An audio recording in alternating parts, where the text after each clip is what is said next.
The Austrians, being defeated, were compelled to retrace their steps and give the alarm to Monsieur de Melas, who had but just taken possession of Genoa. This corps was closely followed, and after the action of Montevello, the contending armies kept in sight of each other. The first consul was returning from the field of battle when he met General Desaix. Previously to proceeding to Dijon, he had written to desire he would join him in Italy, unless he preferred waiting for him in Paris, after he should have performed quarantine. General Desaix, however, was no sooner released from it than he took the road to Italy. He reached the Isère, passed through the Chambéry, the Tarentaise, the Little St. Bernard, and descended into the valley along the track of the army. He at last arrived in sight of Stradella, where he overtook General Bonaparte. The first consul received him with marked distinction, made him mount his horse, and took him to his quarters, where they remained together that night. General Bonaparte was most eager to obtain details of all that had taken place in Egypt since his departure. They did not separate until daybreak. I was, for my part, extremely anxious for General Desaix's return. His absence was so long delayed that excessive fatigue at last closed my eyes, and I was sound asleep when he came back. He awoke me and said, amongst other things, that General Bonaparte had already taken up his residence at the Luxembourg. When the letters written by General Kleber and M. Poussil to the Directory arrived, they were put into his own hands, and upon reading them, he was no longer surprised at the blunders committed after his departure. His safe arrival in France, added he, and especially the successes that attended him, had been unexpected, but he was not at a loss to discover the feeling which dictated those letters, or the object they were intended to effect. We could then account for the silence he had observed towards M. Poussil. He was still feelingly alive to the recollection of the correspondence of that administrator with the Directory. He did not, however, persist in his rancor, for at a later period, on the proposal of the Minister of Finance to employ him in forming a scale of the distribution of the land tax, the first consul, having become emperor, gave him the place of inspector in that administration, thus affording a fresh proof that no one was more disposed to forget personal injuries than General Bonaparte. The first consul determined to avail himself immediately of General Desaix's services. He formed a corps composed of the two divisions of Generals Boudet and Monnier and placed it under his orders. Chapter 17. Monsieur de Melas had at last gone through all the formalities incidental to the occupation of Genoa and brought his army back under the citadel of Alexandria. He had descended the country by the Boqueta and was informed on his arrival of the defeat of the corps, which he had ordered to oppose our crossing of the Po. His position was rendered complicated from another circumstance. The army that surrounded Genoa was on the eve of turning into line, the period fixed by the capitulation for the resumption of hostilities having now arrived. He was incurring the danger of a double attack in his front and rear at the same time. He might have moved by way of Turin. The first consul was even apprehensive for a moment that he would march upon that capital and hasten to advance towards Alexandria in order to draw nearer to the theater of war. We met at Voghera some Austrian flags of truce, whose particular mission appeared to be that of ascertaining if our army was really marching upon them. The first consul had them detained whilst the army was filing before them. He appeared desirous of their seeing General Desaix, who was personally known to one of the party, and afterwards dismissed them. We continued our march. Tortona was still occupied by the Austrians. We left this town on our left and proceeded to cross the Scrivia at Castel Cerullo. Boudet's division, followed by General Desaix, was the only one which, bearing to the right, filed along the hill and crossed the river above Tortona in order to take up a position at Rivalta. The first consul so little expected that Mr. de Melas would march boldly to meet him that he was apprehensive lest that general should maneuver to avoid an action which could only turn to his disadvantage. This idea was so strongly impressed upon his mind that he ordered General Desaix during the night to send a detachment towards Novi for the purpose of ascertaining whether the enemy was not filing along that road to reach the banks of the Po. This reconnoitering movement was committed to my charge. I pushed on as far as Novi. No detachment had made its appearance, and I returned to Rivalta in the night preceding the 15th June. The first consul had employed the 14th in reconnoitering the banks of the Bormida. He had satisfied himself that independently of the bridge which the enemy possessed upon that river, and in advance of Alexandria, they had another much lower down upon our right flank. He had given orders that all the enemy's troops, which had crossed the river, should be driven back to the other side, and that a bridge so likely to be fatal to us should be destroyed at whatever cost, expressing at the same time his intention of repairing in person to the spot if circumstances required his presence. Colonel Lauriston, one of his aides-de-camp, was directed to watch the operation and not to return until it had been accomplished. The action began. A cannonading was kept up the whole day, but the enemy stood his ground. It was found impossible to make him break up the bridge. The first consul, who was exhausted with fatigue, either did not hear or misunderstood the intelligence brought back by his aide-de-camp. For Lauriston, whom he often reproached afterwards with giving him a false ground of security, as often replied that so far from having to charge himself with so serious a fault, he had, on the contrary, hastened to inform him that it was found impossible to execute his orders. Lauriston was too well aware of the importance of that bridge to inform him of its having been destroyed without having personally ascertained the fact.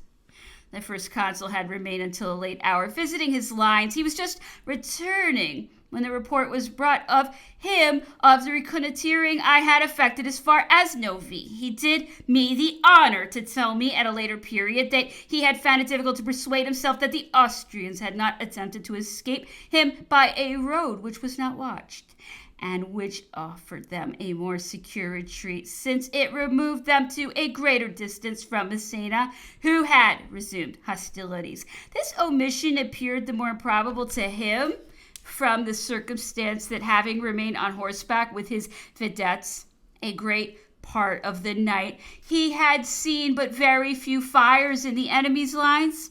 He had no longer doubted that the Austrians had made a movement, and he had ordered General Desaix to advance to Novi with Boudet's division before daylight. We immediately got under arms, quitted the position of Rivalta, and marched upon Novi.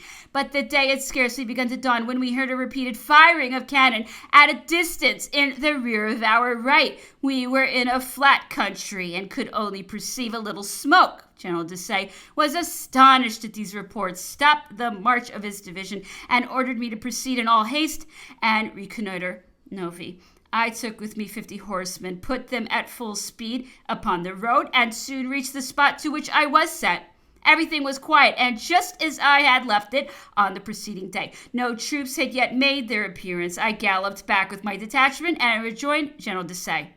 I had been only 2 hours absent on the commission entrusted to me. It might have an influence over the combinations of the day. I hastened to announce to the first consul that all was quiet at Novi, that General Desaix had suspended his movement and was waiting for fresh orders. The firing of cannon increased every moment. I felt anxious to reach the first consul and rode across the field in the direction of the fire and smoke. I was spurring my horse on at full speed when I fortunately met an aide-de-camp of the commander-in-chief named Briere, who became afterwards one of our most gallant generals of cavalry, and was killed in the Saxon campaign of 1813. He was the bearer of an order to General Desaix to hasten to the field of battle, where the necessity for his return was so urgent that the aide-de-camp had, like myself, quitted the road and cut across the country in order to come up the sooner with us.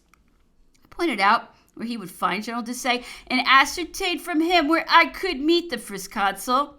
The following is a statement of what had taken place. General Bonaparte, fancying the lower bridge on the Bormida had been destroyed, had not altered the position of his army, which passed the night from the 13th to the 14th on the causeway leading from Tortona to Alexandria, the right in advance of Castelcerolo, and the left in the plain of Marengo. General Desaix was in reserve at Rivalta, and the headquarters were at Garofalo.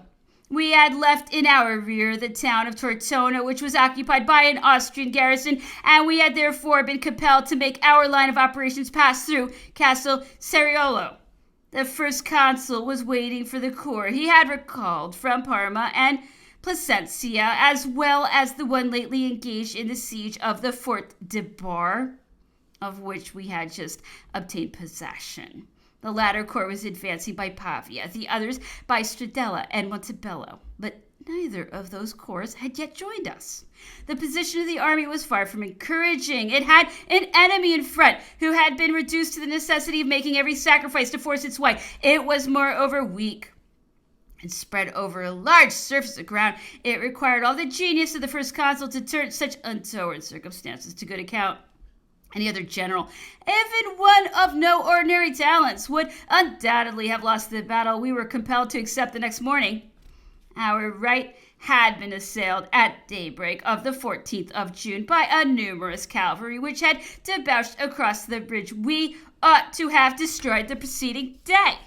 The charge was made with so much fury and rapidity that in a few moments we suffered an enormous loss in men, horses, and material. This part of the army was in complete disorder, though the battle could hardly be said to have commenced. The corps rallied again, but felt during the whole day the effect of that untoward onset. The disorder was not confined to the defeated troops. Those which supported them had caught the alarm at seeing the charge of this numerous body of cavalry and communicated the panic in all directions. The first consul was soon apprised of the check. It was the first report he had received that day. He concealed the mortification he felt at a misfortune which was owing to the lower bridge of the Bormida not having been destroyed according to the repeated orders he had given on the preceding day. He had mounted his horse to see what was going forward when the whole line was attacked on the road of Alexandria. M. de Melas resolved to force his way through our battalions, had led his army during the night into a position beyond the Bormida. It had formed in front of us, but had not lighted any fires. We did not perceive that those lines had greatly increased. Their opening attack was a most brilliant one. The Austrians had made it on all points at the same time, and everywhere were successful. Our center was penetrated and put to the rout. The left was still more roughly handled. The shock was most destructive. The wounded formed in their retreat a thick, lengthened column whose retrograde movement favored the flight of some pusillanimous soldiers frightened at an attack as desperate as it was unexpected. The rout had begun. A desperate charge of cavalry would have completed it. Had this charge been made, the battle would have been infallibly lost. The danger grew more pressing at every moment. The first consul ordered the troops to give way, and on rallying to draw nearer to the reserves he had been collecting between Garofalo and Marengo, he stationed his guard behind the small village, dismounted, and placed himself at its head on the right of the high road. His maps were spread open. He was studying them when I came up with him. He had just ordered the general who commanded his left to send him the few troops that remained uninjured. He was already planning the movement that was to decide the action, which he had not foreseen, and which was terminating in so unsuccessful a manner. His left had suffered too much to be of any use to him, since he could not reinforce it. He drew off the first sound troops that still remained of it and moved them to the center. In this state of things, no intelligence could be more acceptable than that of which I was the bearer. He no longer attached any importance to Novi, for it was clear the Austrians had not marched in that direction. Instead of wasting time in a useless march, General Desaix had made a halt. He might reasonably consider that his troops were amongst those that would have to decide the fate of the battle. "At what hour did you leave him?" said the first consul, pulling out his watch. "At such an hour," I replied. "Well, he cannot be far off. Go and tell him to form in that direction," pointing with his hand to a particular spot. "Let him quit the main road and make way for all those wounded men who would only embarrass him, and perhaps draw his own soldiers after them." I hastened to overtake General Desaix, who, informed by Bruyere of the danger in which the army was placed, had cut across the country and was at the distance of only some 100 paces from the field of battle. I communicated to him my orders, which he carried into effect, and rode up to the first consul, who explained to him how matters had come to their present pass, and what he contemplated to do as soon as his division should have formed into line. Our right had been quickly rallied. The center, reinforced by the troops withdrawn from the left, had recovered its strength. General Desaix's division formed the extreme left of that center and marched in advance of the troops that were about to enter into action.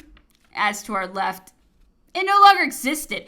After dispatching his orders, the first consul directed the whole army to wheel its front upon the left wing of its center, moving its right wing forward at the same time. By this movement, he effected the double object of turning all the enemy's troops who had continued the pursuit of our broken left wing, and of removing his right to a distance from the bridge which had proved so fatal to it in the morning. There is no accounting for the motive which the general commanding the left of the Austrian army may have had for neglecting to prevent so decisive a movement, but whether he did not anticipate it or waited for orders, he merely sent some bodies of cavalry to intercept our retreat, not deeming it possible that we could have any other object in view than to secure it. Though placed in such a position as to enable him to dispute with doubtful success at first, at least, the first consul's maneuver, he did not even attempt to obstruct it. Whilst General Desaix was engaged in conversation with the first consul, the Austrians had not been inactive. Their march had been so rapid that when he rejoined his corps, he found them already firing upon his rear. He sent skirmishers against them and hastened to make his arrangements. His troops, to the number of 9 battalions, were ranged upon 3 lines, a little to the rear of the small village of Marengo, close to the high road from Tortona to Alexandria. The first consul had deprived General Desaix of his artillery in order to unite it to the artillery of the guard and thus form an overwhelming battery in the center. It was now 3 o'clock. Very few musket shots were heard. The two armies were maneuvering and preparing for the last effort. General Desaix's division occupied the point which came nearest in contact with the enemy, who were advancing in close, deep columns along the road from Alexandria to Tortona, leaving the latter town on their left. They had nearly come up to us, and we were only separated by a vineyard lined by the 9th Light Infantry in a small cornfield which the Austrians were entering. We were not more than 100 paces apart and could distinguish each other's features. The Austrian column halted on perceiving Desaix's division, the position of which became so unexpectedly known to them.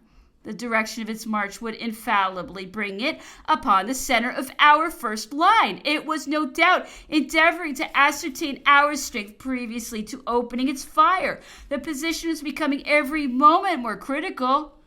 "You see how matters stand," said Desaix to me.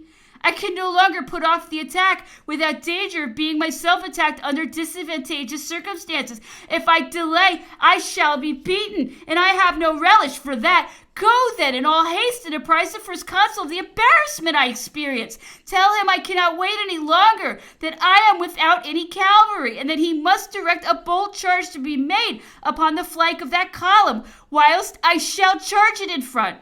I set off at full gallop and overtook the first consul, who was causing the troops placed to the right of the village to Marengo to execute the change of front which he had directed along the whole line. I delivered my message to him, and after listening to it with attention, he reflected a moment and addressed me in these words: "Have you well examined the column?" "Yes, General." He went by this title at the time I speak of. "Is it very numerous?" "Extremely so, General." "Is Desaix uneasy about it?" "He only appeared uneasy as to the consequence that might result from hesitation. I must add, his having particularly desired that I should tell you that it was useless to send any other orders than that he should attack or retreat, one or the other. And the latter movement would be at least as hazardous as the first." "If this be the case," said the first consul, "let him attack. I shall go in person to give him the order. You will repair yonder," pointing to a black spot in the plain, "and there find General Kellerman, who is in command of that cavalry you now see. Tell him what you have just communicated to me, and desire him to charge the enemy without hesitation as soon as Desaix shall commence his attack. You will also remain with him and point out the spot through which Desaix is to debouch, for Kellerman does not even know that he is with the army. I obeyed and found Kellerman at the head of about 600 troopers, a residue of the cavalry, which had been constantly engaged the whole day. I gave him the orders from the first consul. I had scarcely delivered my message when a fire of musketry was heard to proceed from the left of the village of Marengo. It was the opening attack of General Desaix. He rapidly bore down with the 9th Light Regiment upon the head of the Austrian column. The latter feebly sustained the charge, but its defeat was dearly purchased. Our general having fallen at the very first firing, he was riding in the rear of the 9th Regiment when a shot pierced his heart. He fell at the very moment when he was deciding the victory in our favor. Kellerman had put himself in motion as soon as he heard the firing. He rushed upon that formidable column, penetrated it from left to right, and broke it into several bodies, being assailed in front and its flanks forced in. It dispersed and was closely pursued as far as the Bermuda. The large masses of troops that were in pursuit of our left no sooner perceived this defeat than they retreated and attempted to reach the bridge in front of Alexandria, but the corps of General Lannes and Gardin had accomplished their movement. Those masses had no longer any communication with each other and were compelled to lay down their arms. The battle, which until midday had turned against us, was completely won at 6 o'clock. As soon as the Austrian column was dispersed, I quitted General Kellerman's cavalry and was returning to meet General Desaix, whose troops were debouching in my view when the colonel of the 9th Light Regiment informed me that he had been killed. I was at the distance of only 100 paces from the spot where I had left him. I hastened to it and found the general stretched upon the ground, completely stripped of his clothes and surrounded by other naked bodies. I recognized him, notwithstanding the darkness, owing to the thickness of his hair, which still retained its tie. I had been too long attached to his person to suffer his body to remain on this spot where it would have been indiscriminately buried with the rest. I removed a cloak from under the saddle of a horse lying dead at a short distance and wrapped General Desaix's body in it with the assistance of a hussar who had strayed on the field of battle and joined me in the performance of this mournful duty. He consented to lay it across his horse and to lead the animal by the bridle as far as Garofalo, whilst I should go to communicate the misfortune to the first consul, who desired me to follow him to Garofalo, where I gave him an account of what had taken place. He approved of what I had done and ordered the body to be carried to Milan for the purpose of being embalmed. Being only an aide-de-camp to General Desaix at the Battle of Marengo, my personal observations were limited to what the duties of that situation enabled me to see. Whatever else I have mentioned was related to me by the first consul, who felt a pleasure in recurring to the events of this action and often did me the honor to tell me what deep uneasiness it had given him until the moment when Kellerman executed the charge which wholly altered its aspect. After the fall of the imperial government, some pretended friends of General Kellerman had presumed to claim for him the merit of originating the charge of cavalry. That general, whose share of glory is sufficiently brilliant to gratify his most sanguine wishes, can have no knowledge of so presumptuous a pretension.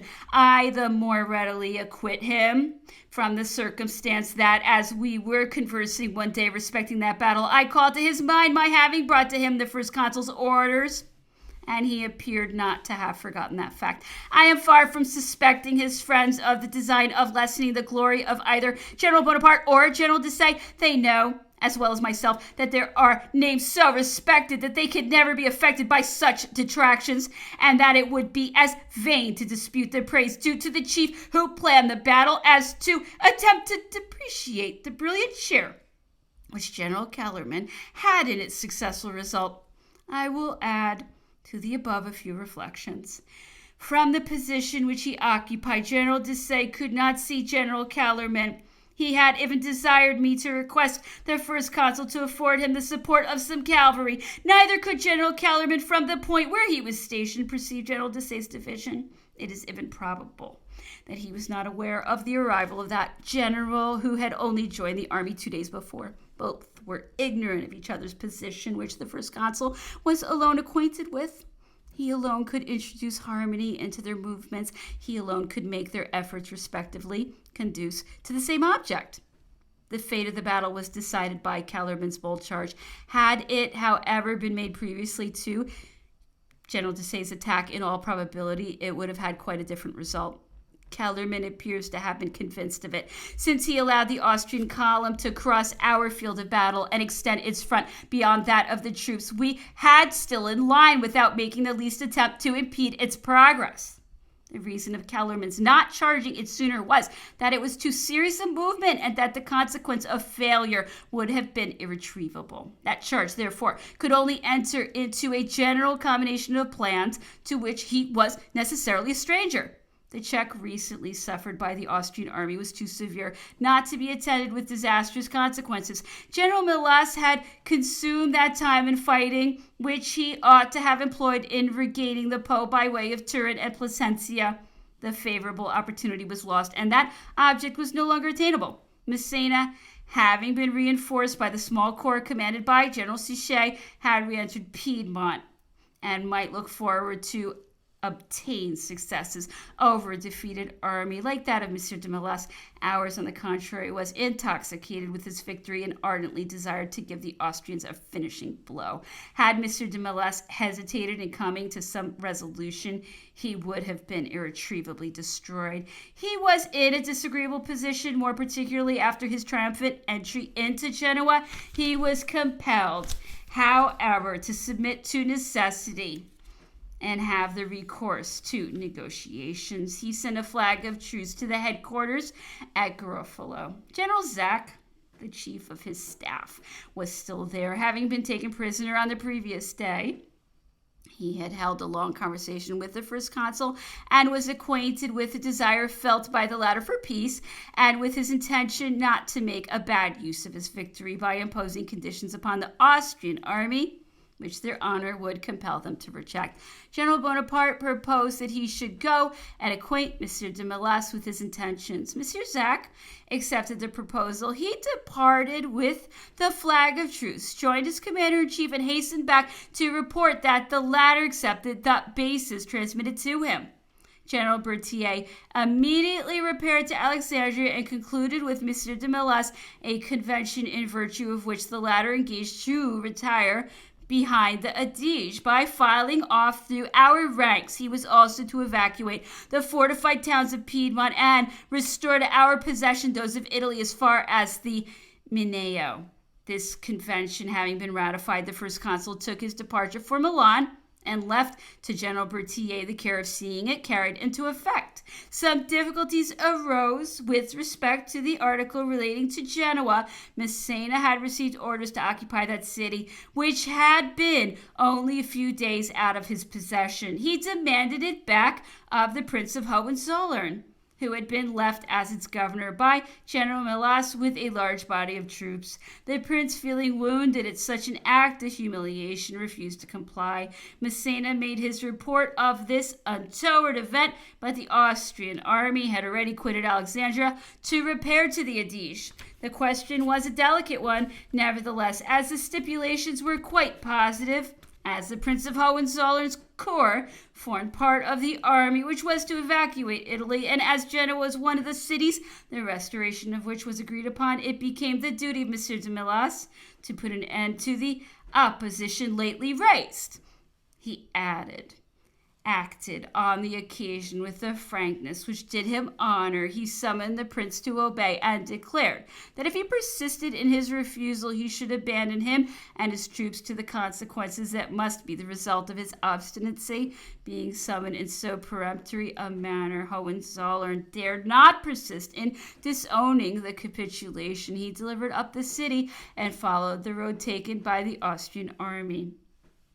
Chapter 18. The first consul had desired General Duroc to tell me at Garofalo that I was to follow him to Milan and that he would take care of me. This accorded with my wishes, and I took my departure in his suite. We met on our road the divisions of Generals Chabran, Duez, and Loison, which were arriving from Bard, Parma, and Plasencia. They were only a day's march in the rear. The consul stopped, reviewed them, and continued his journey. I had ridden in one day from Garofalo to Milan upon an Austrian horse I had captured at the battle of the preceding day, though it had a broad sword cut on the forehead. The first consul saw me and several times requested I would follow at a slower pace and not fatigue myself. I persisted, however, in keeping up with him and followed him into the courtyard of the castle of Milan. It was near sunset. The first consul had traveled so rapidly that the courier who was sent to announce him had only arrived an hour before. Nevertheless, the whole population was on the alert. Draperies were displayed from the houses, the roads, the streets, and windows were lined by women of the first rank. They held in their hands small baskets of flowers, which they threw into the first consul's carriage as he passed along. He had not been long in Milan before he brought together the dispersed members of the Cisalpine government. The victory of Marengo had revived the hopes of the Italian people. Each resumed his post. Each returned to his functions, and the machinery of government was in full operation in the course of a few days.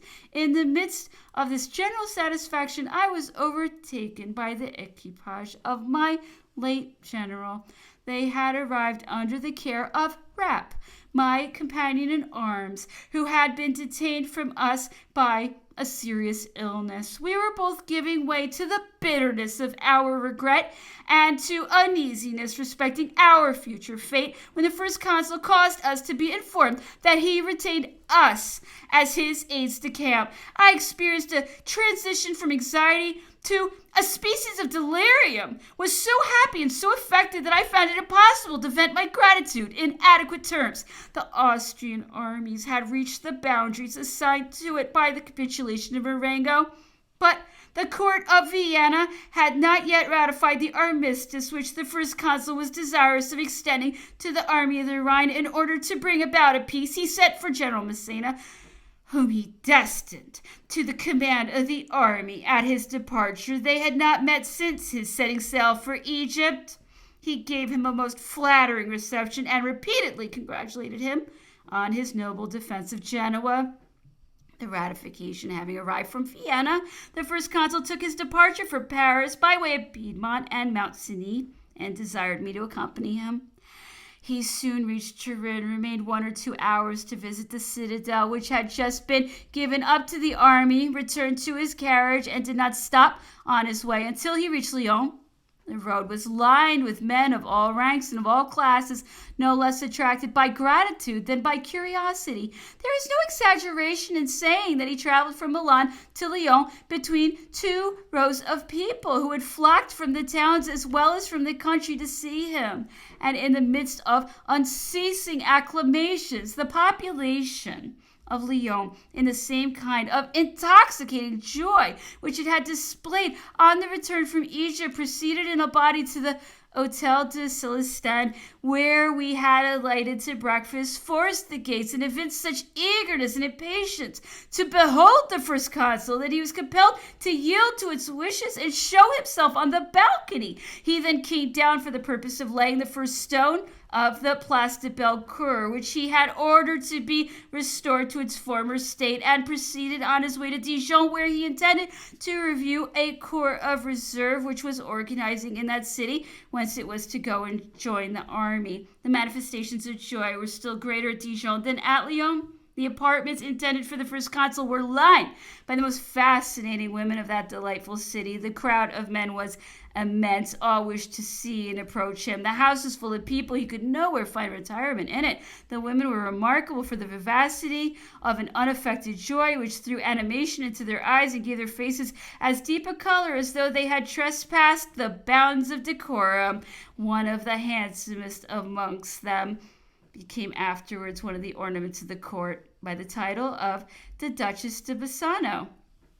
The first consul went out to review the troops, but he could only reach the ground in the midst of this concourse of young women loaded with flowers and myrtle and laurel branches, which they strewed at his horse's feet. They felt no dread or apprehension of any kind. Their minds were so full of the hero who was before them that danger did not alarm them, provided they could give vent to their admiration. So careless were they of their own safety that the first consul would not return to the town for fear of some accident resulting from their impatience. The carriages which followed us came to receive him on the ground where the troops were stationed. He bowed in the kindest manner to this swarm of of youthful graces and took his departure, but he always retained a lively recollection of the reception he had met with at Dijon. He always felt pleasure in speaking of that city and in adverting to the flattering welcome which it had given him on his return from Marengo. His train consisted of 2 carriages. Messieurs de Roc and Bourrienne traveled in the same carriage with him. I followed with General Bessières in the other. As we were about to enter Sens, on the morning following the day of our quitting Dijon, a mainspring of one of the carriages broke in going down the hill. This accident detained us 6 hours. We arrived at last and saw the painters who, doubtless not expecting us so soon, were tracing on the front of a triumphal arch the famous words Veni, Vidi, Vici. We alighted at the residence of Madame Bourrienne and had the carriage repaired whilst we were at breakfast. Sens had a depot of Russian prisoners of war who were in a most wretched condition. The first consul ordered money to be distributed amongst those prisoners and announced to them that their condition would soon be improved. This actually came to pass. We left Sens at midday and soon reached Montereau. The postmaster, who was a warm admirer of the first consul, insisted upon personally driving his carriage. His cleverness did not, unfortunately, keep pace with his zeal, for as he came up to the turn which is in front of the bridge, he upset the carriage so suddenly that we all thought it would have rolled into the river. Neither the first consul, however, nor any of his suite were hurt. No injury was even done to the carriage. The postmaster, more dead than alive with fright at this accident, was afraid to make his appearance. The first consul was himself obliged to calm his fears, and to prevail upon him to remount his horse. These different accidents detained us longer than we expected. The first consul did not arrive until midnight of the 6th of July at the Palace of the Tuileries, when he was no longer expected. The population, in fact, repaired at an early hour the next morning to the Faubourg Saint-Antoine, as it had done on the preceding day, but it was informed of the first consul's having arrived during the night and immediately hastened to the Tuileries, the garden of which continued to be thronged during the whole day. France had but just emerged from a state of uneasiness and constraint, which made the nation doubly appreciate a victory they had not ventured to anticipate, a victory the more signal as it repaired every preceding defeat. 8 months only had elapsed since the first consul's return from Egypt, and everything had already assumed another aspect. The revolutionary government was forever dissolved. The wounds it had inflicted were healed, the torch of civil war extinguished. Belgium, where the approach of an English army had excited some commotions, was now pacified, and Italy reconquered as far as the Mincio by a single battle. Nothing was left unaccomplished to restore France to the state in which General Bonaparte had left it when he took his departure for Egypt, except the capture of Mantua and the extending of our operations as far as the banks of the Adige. Such services were duly appreciated. The first days that followed his return from Marengo were so consecrated to rejoicings which attested to the nation's gratitude. Festivities and pleasures seemed the order of the day.